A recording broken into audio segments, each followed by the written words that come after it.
Para a nossa reflexão de hoje, eu quero trazer uma das mais tocantes narrativas de transformação registrada nos Evangelhos. É o encontro de Jesus com uma mulher que sofria de hemorragia há quase 12 anos. Mas, especificamente, mostrar a força da vontade da transformação espiritual realizada por essa mulher. Pois bem, esta passagem, registrada pelos evangelistas Marcos, Mateus e Lucas,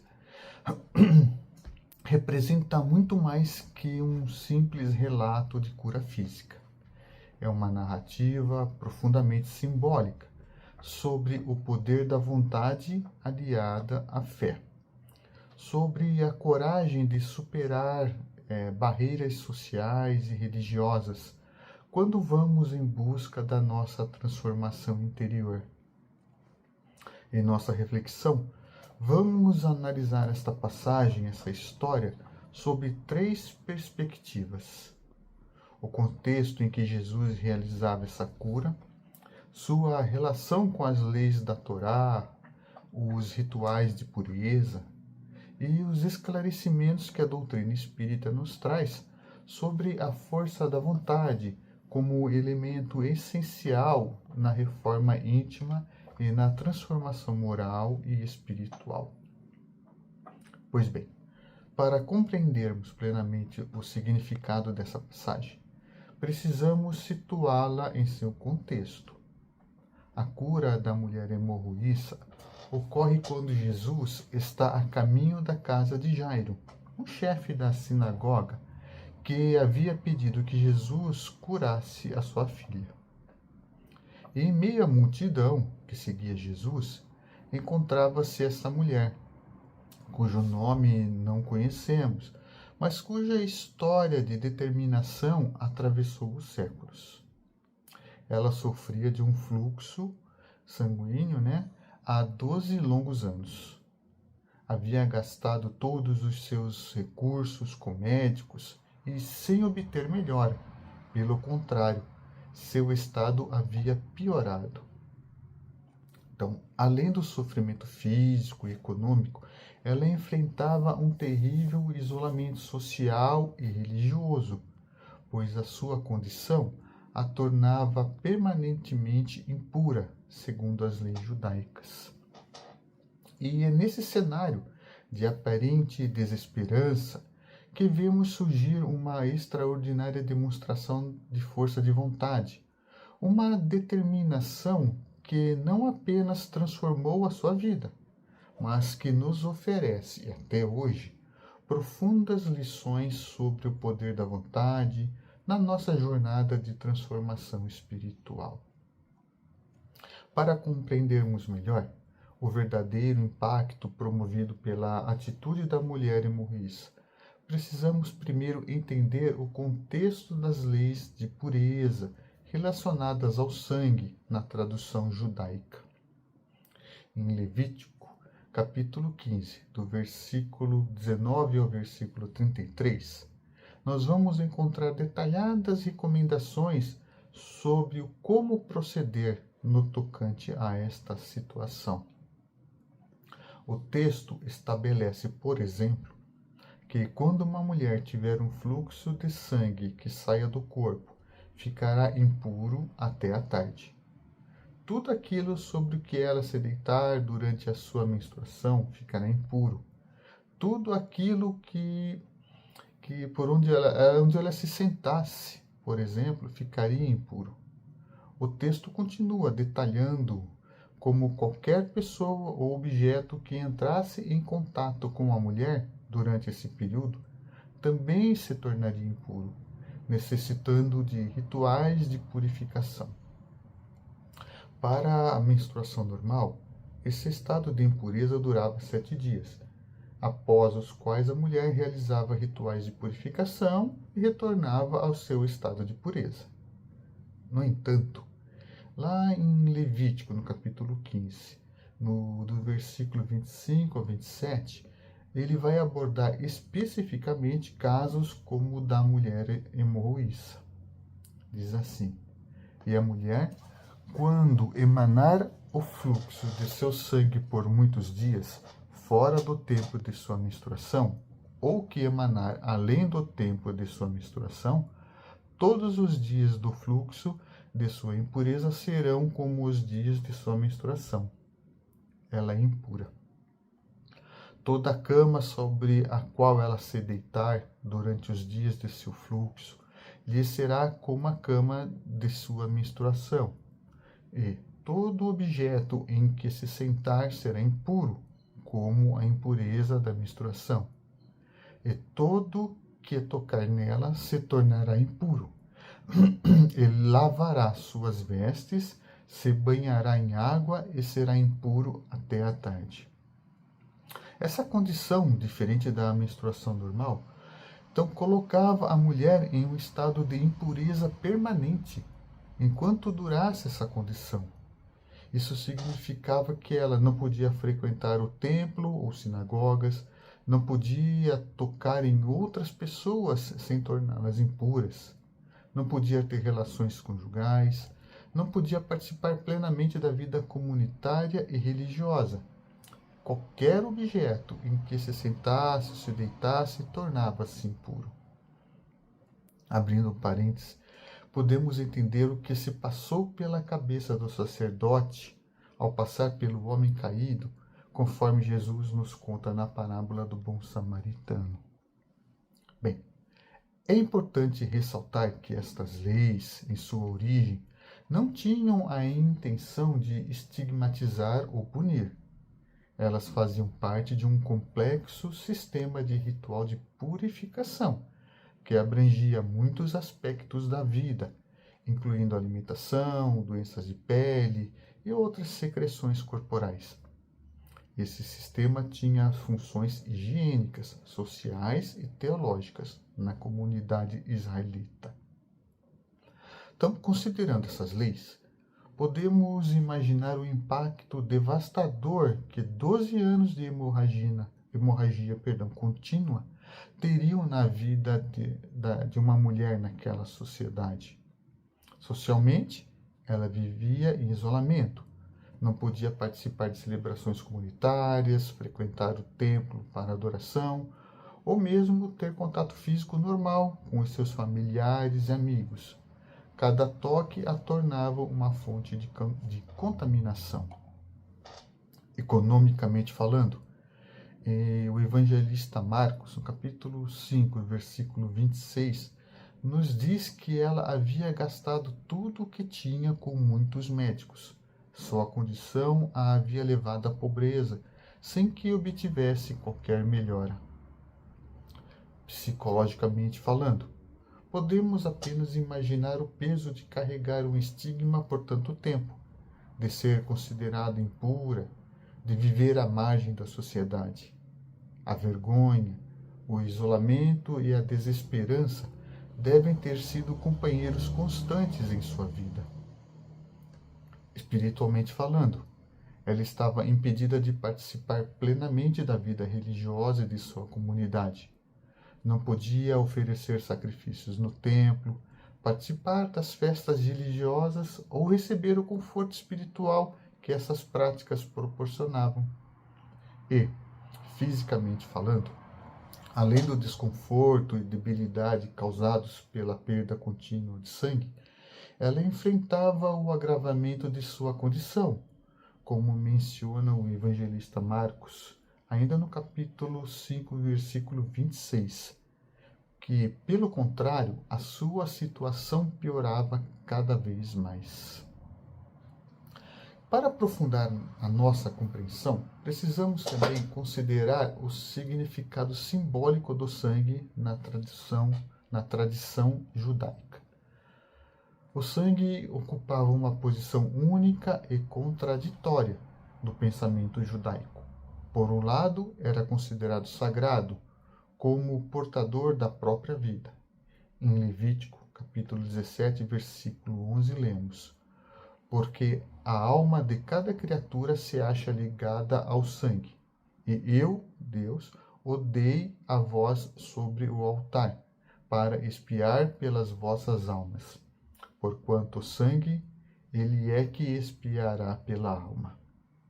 Esta compreensão levou à proibição do consumo de sangue e a práticas específicas de abate de animais. Por outro lado, o sangue fora de seu lugar, derramado, fluindo para fora do corpo, era considerado uma fonte de impureza. Esta dualidade reflete uma compreensão profunda. O que é sagrado em seu contexto apropriado torna-se fonte de impureza quando deslocado de seu propósito. No caso da mulher hemorroíça, essa dualidade era vivida de forma dramática. O sangue, fonte da vida, estava constantemente deixando seu corpo, simbolizando um escoamento contínuo de sua vitalidade, uma perda constante de sua força vital. É contra este pano de fundo de isolamento social, estigma religioso, sofrimento físico e simbolismo profundo que devemos compreender a extraordinária coragem e força de vontade demonstradas pela mulher hemorroíça ao aproximar-se de Jesus em meio àquela multidão. Vamos revisitar o texto da narrativa, atentando para os seus detalhes significativos. A versão mais detalhada encontra-se no Evangelho de Marcos, capítulo 5, do versículo 25 ao 34. E uma mulher que estava com o fluxo de sangue há 12 anos, que muito havia padecido sob os cuidados de muitos médicos, gastando tudo quanto tinha, nada lhe aproveitando, mas tornando-se ainda pior. Depois de ouvir a respeito de Jesus, enquanto vinha na multidão, por trás tocou na sua veste, pois dizia: se tocar apenas na sua veste, serei salva. E imediatamente secou-se a fonte de seu sangue, e soube em seu corpo que estava curado do flagelo. Jesus, imediatamente reconhecendo que havia saído o poder de si mesmo, e voltando-se em meio à turba, dizia: quem tocou nas minhas vestes? Diziam-lhes os seus discípulos: vês que a turba está te comprimindo, e dizes: quem me tocou? Ele olhava ao redor para ver quem fizera isso.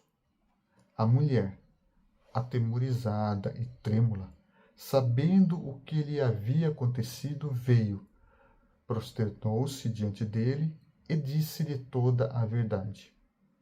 Ele, porém, lhe disse: filha, a tua fé te salvou. Vai em paz e permanece curada do seu flagelo. Esta narrativa, aparentemente simples, está repleta de elementos simbólicos que irão enriquecer a nossa compreensão. Os 12 anos de sofrimento. O número 12 tem grande significado simbólico na tradição judaica. As 12 tribos de Israel, os 12 meses do ano, 12 pães da proposição no templo. Representa a completude, um ciclo completo. A mulher havia passado por um ciclo completo de sofrimento, esgotando todas as possibilidades humanas de cura. A multidão como obstáculo. O texto menciona que havia uma multidão apertando Jesus.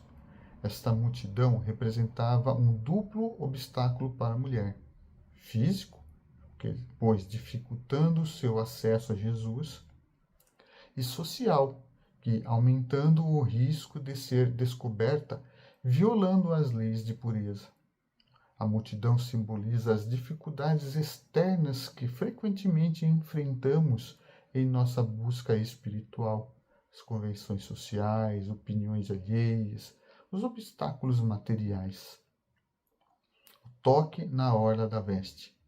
A mulher não busca um contato direto com Jesus, mas apenas tocar na orla, na franja de sua veste.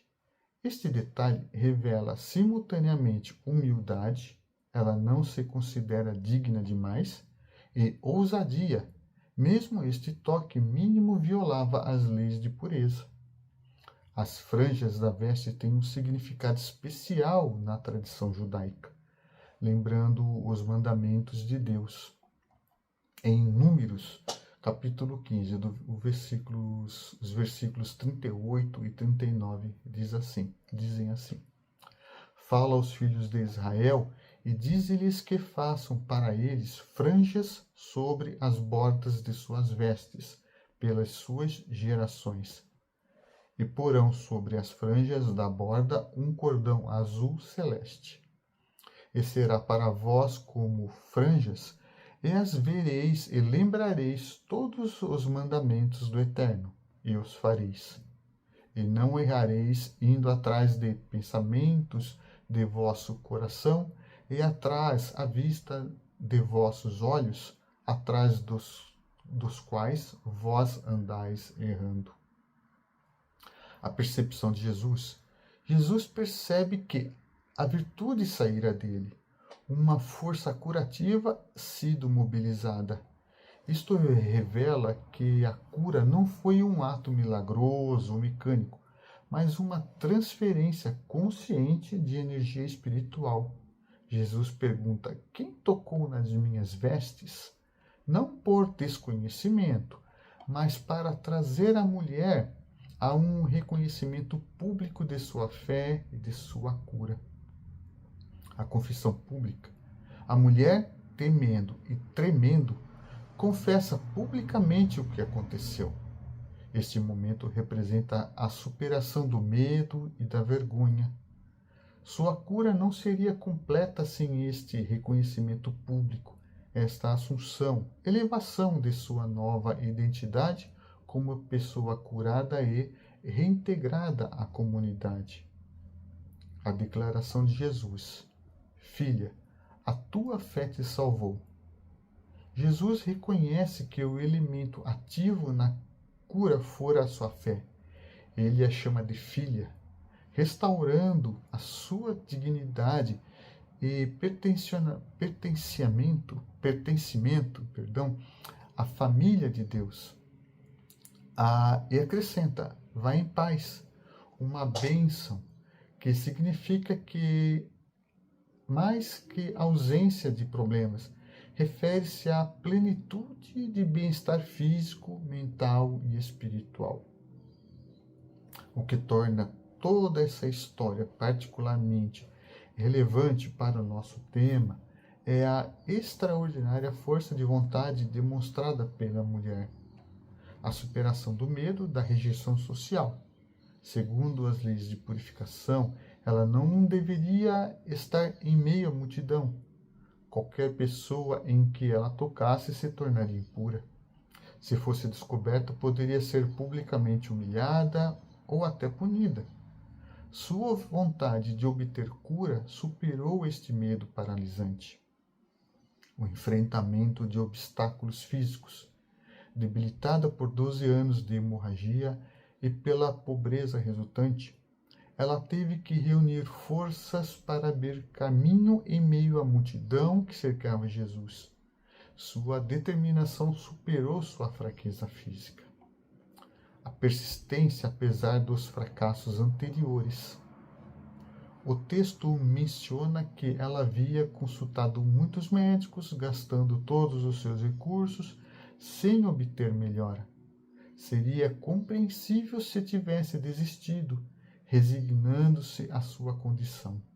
No entanto, ao ouvir sobre Jesus, sua vontade de cura se reacendeu.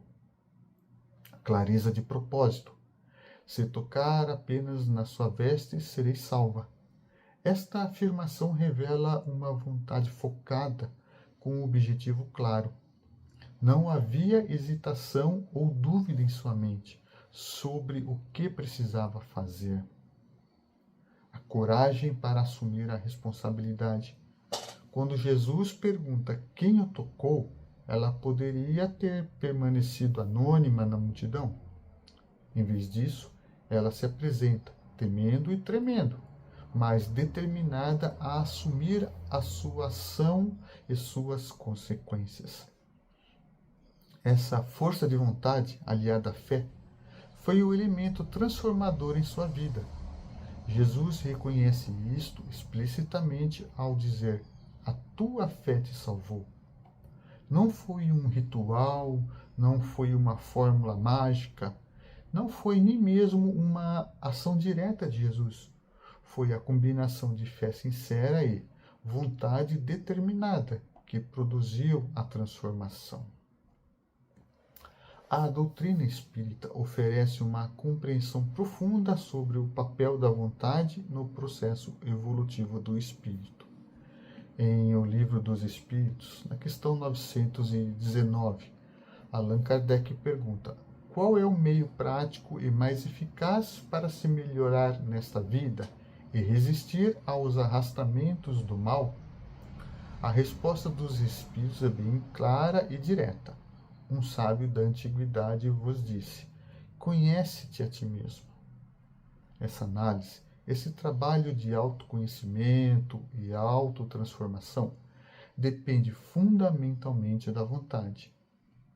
Em O Livro dos Médiuns, Kardec escreve: a vontade é o atributo essencial do espírito, quer dizer, do ser pensante.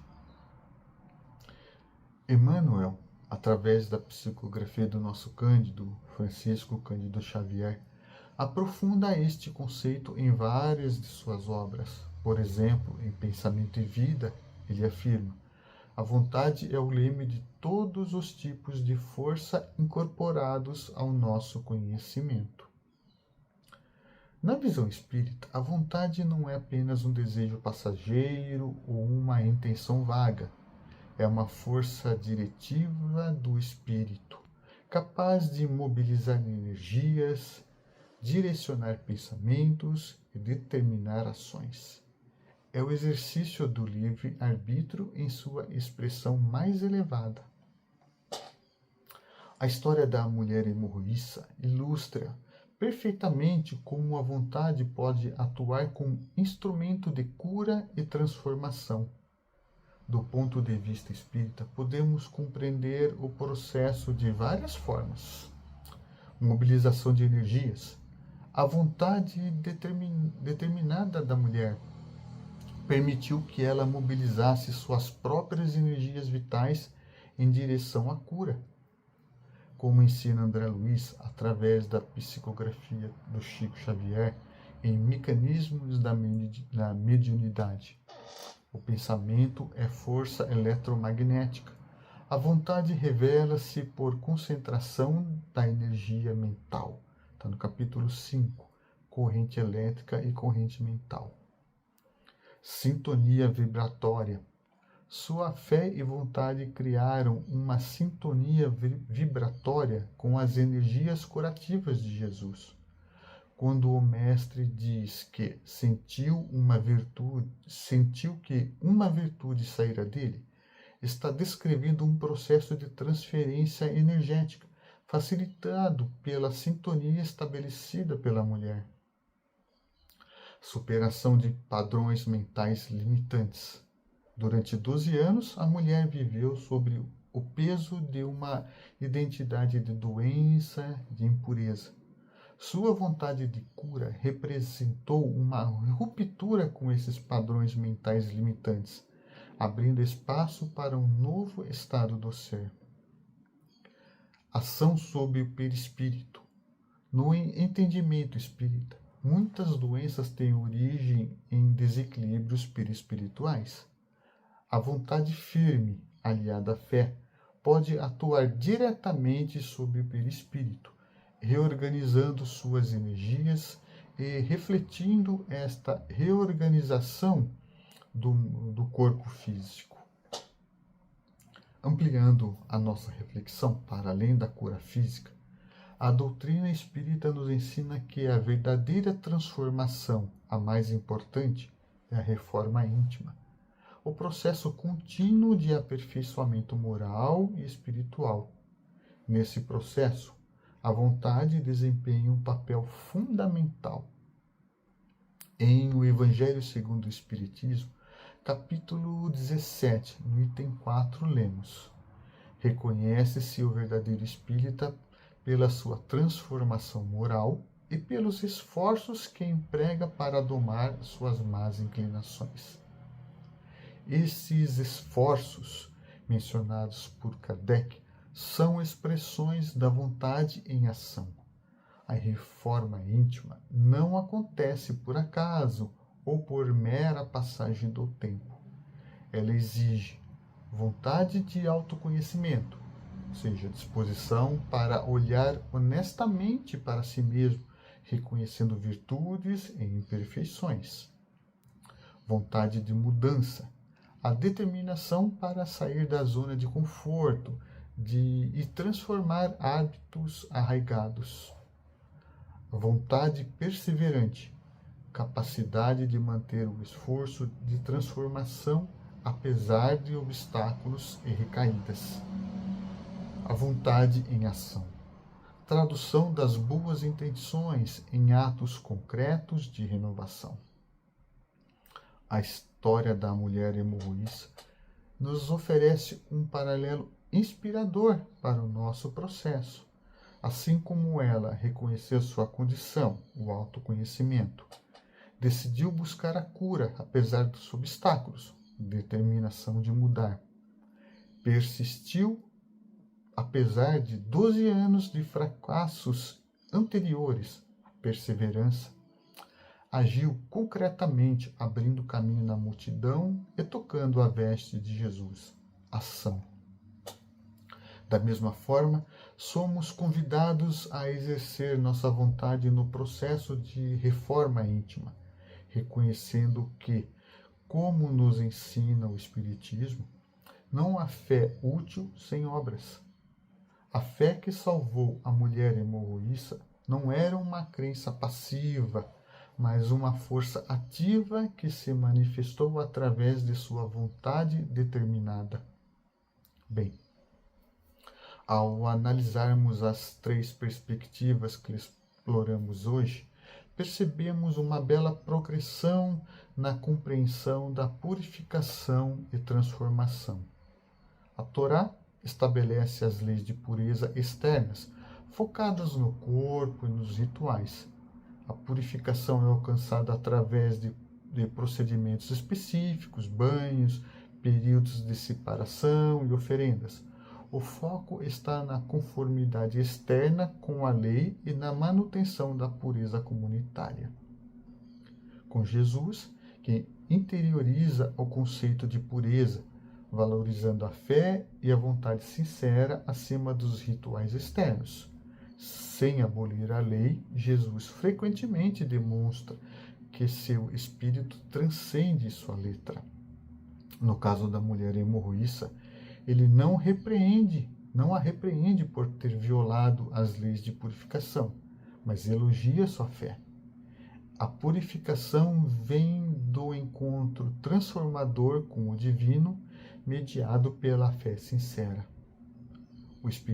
Com o Espiritismo, aprofunda a compreensão, conectando a purificação à reforma íntima e ao esforço contínuo da vontade. A doutrina espírita nos ensina que a verdadeira purificação é um processo interior de transformação moral, que se reflete em nossas ações e em nosso corpo físico. Esse processo depende fundamentalmente do exercício consciente da vontade, aliado à fé raciocinada e ao conhecimento das leis divinas. Esta progressão não representa uma ruptura, mas um aprofundamento contínuo. Cada etapa incorpora e transcende a anterior, revelando camadas mais profundas de significado.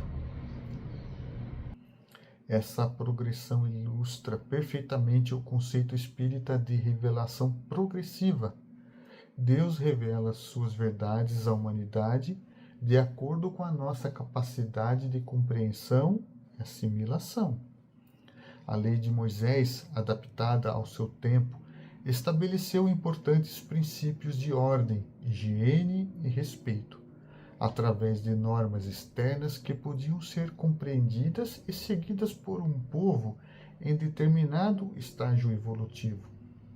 Jesus veio expandir esta compreensão, enfatizando o espírito por trás da letra, convidando a uma interiorização dos princípios divinos. O Espiritismo, como o Consolador prometido por Jesus, vem esclarecer ainda mais, conectando esses ensinamentos à compreensão da natureza imortal do espírito e seu processo evolutivo. Apesar das diferenças de ênfase e abordagem, há uma coerência fundamental entre essas três perspectivas.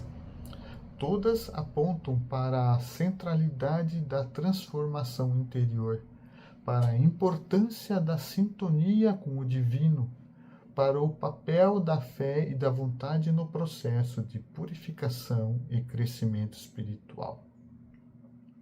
A história da mulher hemorroíça, como vimos, transcende seu contexto histórico para nos oferecer uma lição atemporal sobre o poder transformador da vontade aliada à fé.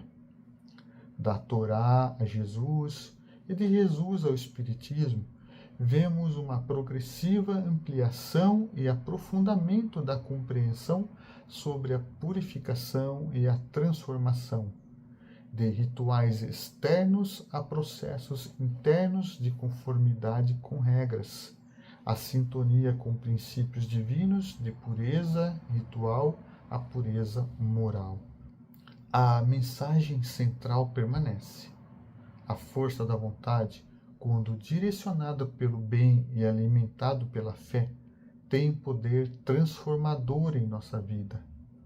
Como a mulher hemorroíça, todos enfrentamos hemorragias espirituais, hábitos, tendências e padrões mentais que drenam nossa vitalidade e nos mantêm em estados de sofrimento. E como ela, somos convidados a exercer a nossa vontade para buscar a transformação, superando obstáculos externos e internos. Que esta reflexão nos inspire a examinar nossas próprias hemorragias espirituais. Quais são os hábitos, pensamentos ou emoções que nos drenam a energia vital? Quais são os padrões de comportamento que nos mantêm em estados de sofrimento prolongado? Quais são as multidões, os obstáculos externos e internos que tentam impedir-nos de buscar a nossa transformação?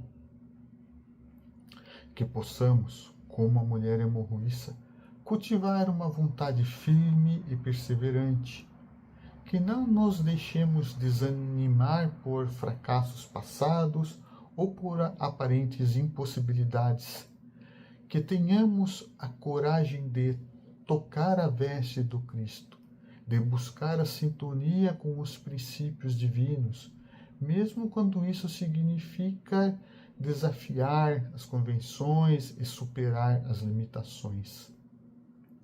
Lembremos sempre que a vontade, a verdadeira transformação não vem de fora, mas de dentro. Como nos ensina o Espiritismo, é através do exercício consciente de nossa vontade, aliado à fé raciocinada e ao reconhecimento das leis divinas, que avançamos em nossa jornada evolutiva.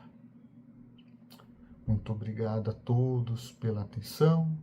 Que a paz de Jesus permaneça em nossos corações.